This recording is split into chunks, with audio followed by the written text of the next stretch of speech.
네, 숨고르기 양상을 보이고 있는 이 시장 확실하게 진단해 보도록 하겠습니다. 자, 지난주 모의계좌에서 1등을 달성한 매니저죠. 앞서 종목 상담 도와드린 최창중 매니저 이어서 만나보도록 하겠습니다. 안녕하세요.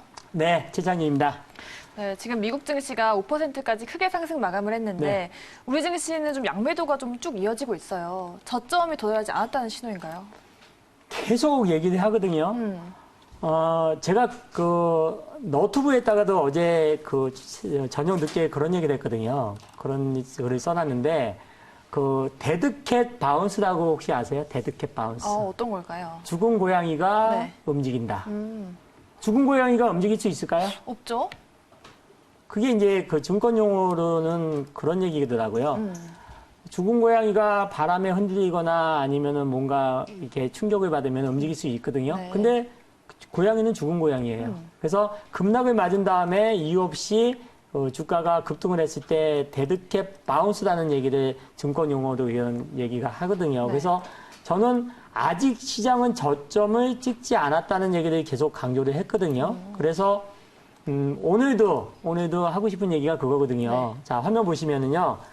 시장은 아직도 저점을 확인 중이다. 제가 여기서 급락을 맞는다는 얘기는 하는 게 아니에요, 절대. 여러분들 오해 없으시기 바라겠고요.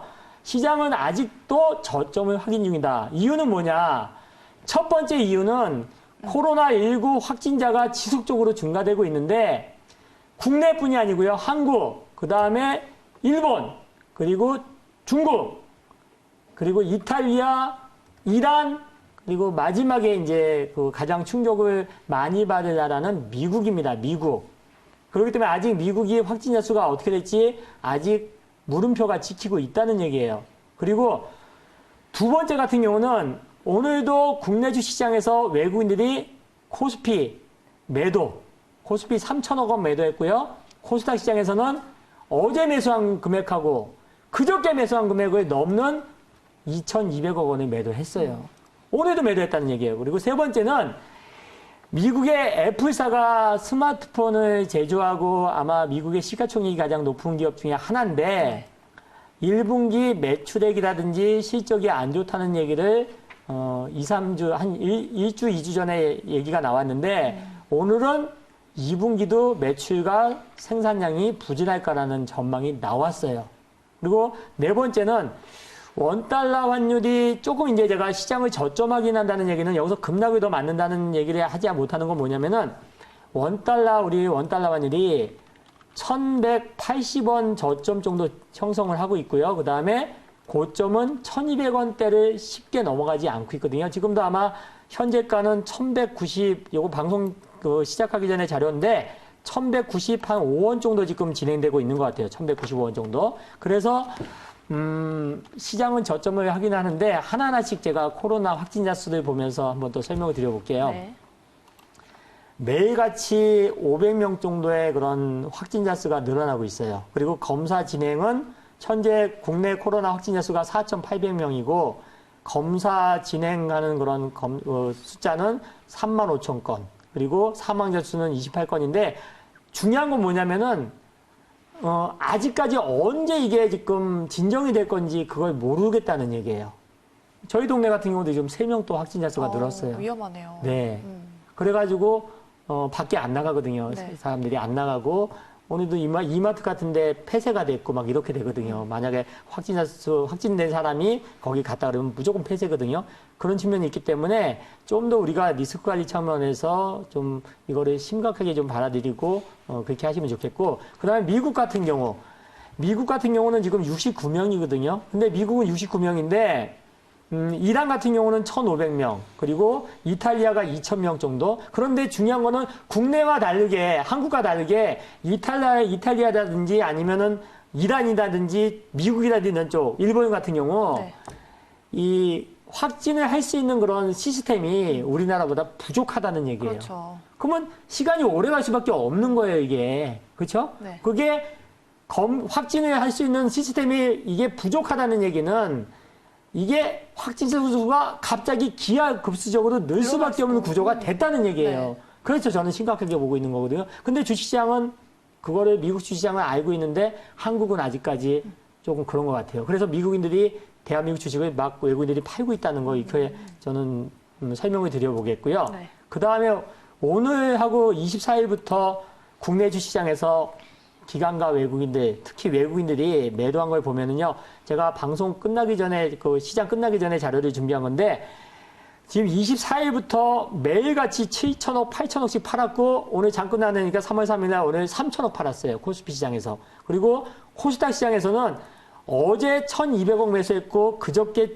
660억을 매수했으니까 1,900억 정도를 매수했는데, 오늘 얼마 팔았냐면 2,200억을 팔았어요. 더 팔았네요. 시초가 딱 고점 형성하고 그냥 내려왔다는 얘기죠.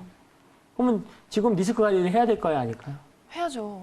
지금 이 현상을 봤을 때, 그런데 아직까지도 종목이 마이너스가 났다 그래서 현금 비중을 없이 주식을 계속 보유를 한다는 거, 이거는 위험한 거예요. 굉장히 위험한 거예요. 단기간에 이 사태가 저는 끝나지 않을 거로 보고 있거든요. 그래서 최근에 제가 좀 매매하는 종목들이 코로나 관련된 수혜주들, 테마가 아니라고 저는 생각하고 있거든요.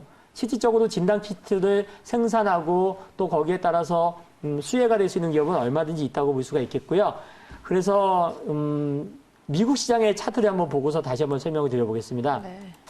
미국 시장이 어저께 같은 경우 보시면은요, 미국 시장 다우존스 지수가 2월 28일 날 24,680포인트 장중에 4.2% 빠졌다가요. 네. 그리고 종가에 1.39% 하락으로 낙폭을 줄이면서 마감을 했고요. 그리고 어저께 5% 상승해가지고 완전 저점 대비했을 때 8%가 상승한 거예요. 8%가. 그리고 나스닥도 똑같습니다. 나스닥 같은 경우도 지금 28일 날 마이너스 3.5%에서 보합으로 마감을 했거든요. 그리고 어저께 얼마가 올랐냐면 4.5% 올랐어요. 그래서 마이너스 3.5, 4.5 해가지고 8%가 올랐어요. 다우존스, 나스닥이 8%가 둘이 올랐고요. 네. 국내 주시장도 아마 똑같은 그림일 겁니다. 우리나라 코스피 코스닥 지수도 보시면은 움직임이 똑같아요. 코스피 같은 경우는 지금 1969포인트 마이너스 저점에서 종가상 플러스 7.8% 마감을 했고, 오늘 같은 경우 2.4% 플러스에 시작했기 때문에 지금 저점 대비했을 때 얼마냐? 저점 대비했을 때 한 3.5% 정도 저점에서 올라왔어요. 왜? 상대적으로 단기적으로 봤을 때는 미국 시장이 더 많이 하락했기 때문에 이런 모습을 보여주고 있고요. 그 다음에 코스닥 지수 같은 경우도 보시면은 어떤 그림이 나타나냐면은 지금 28일에 저점을 형성했을 때가 마이너스 0.5%에서 지금 4.3% 610포인트에서 올라왔으니까 지금 마이너스권에서 본다면 한 5% 정도 올라온 것 같아요. 5%. 미국은 8%. 오늘 시초가가 다 고점으로 형성이 되면서 그냥 빼버렸거든요. 지금 여러분들한테 모두 다 현금으로 확보하라는 얘기는 아니에요. 그렇지만은 지금 이게 시간이 좀 길게 갈 것 같아요. 이런 흐름 자체가. 그리고 플러스 마이너스 지금 종목으로 얘기한다면은 5에서 10% 정도 플러스 났다가 다시 10% 마이너스 나는 게 하루 만에 났다가 또 하루 만에 10% 올라갔다가 이런 흐름들이 계속 일주일에도 한 번 이상씩은 나올 것 같은 흐름이 나올 것 같습니다. 그리고 미국에서 경기 부양책을 쓴다 그래도 그 시기가 3월 17일 정도 돼야 되거든요. 네. 그러면은 일단 미국에서 그 경기 부양책 쓸 수 있는 그런 카드가 뭐가 있냐면은 금리 인하거든요. 금리 인하인데 미국의 기준금리가 1.5%이기 때문에 추가적인 금리 인하 할 수 있는 그런 적어도 적어요. 그래서 지금은 우리가 살아야 되기 때문에 또 손실한 거를 만회해야 되기 때문에 여러분들 지금은 현금 30% 정도는 꼭 확보를 해 놓으시기 바라겠습니다. 이거는 제 생명줄 또는 손실을 만회할 수 있는 최소한의 쌈짓돈이라고 생각하시고 혹시라도 뭐 2, 3일 내에도 반등이 오게 되면은 한 30%는 현금을 확보해 놓고 좀 여유롭게 좀 편안하게 투자하시면 좋겠고요. 네. 그리고 제가 가장 좋게 보는 업종이 오늘 뭐 반도체 업종이거든요. 네. 그래서 반도체 종목에 대해서 탑픽 종목 세 종목을 좀 언급을 좀 해드리려고 갖고 나와봤습니다. 첫 번째 종목은 ISC 비메모리 관련된 매출 비중이 비메모리 반도체 관련된 매출 비중이 많이 늘어나고 있는 종목이고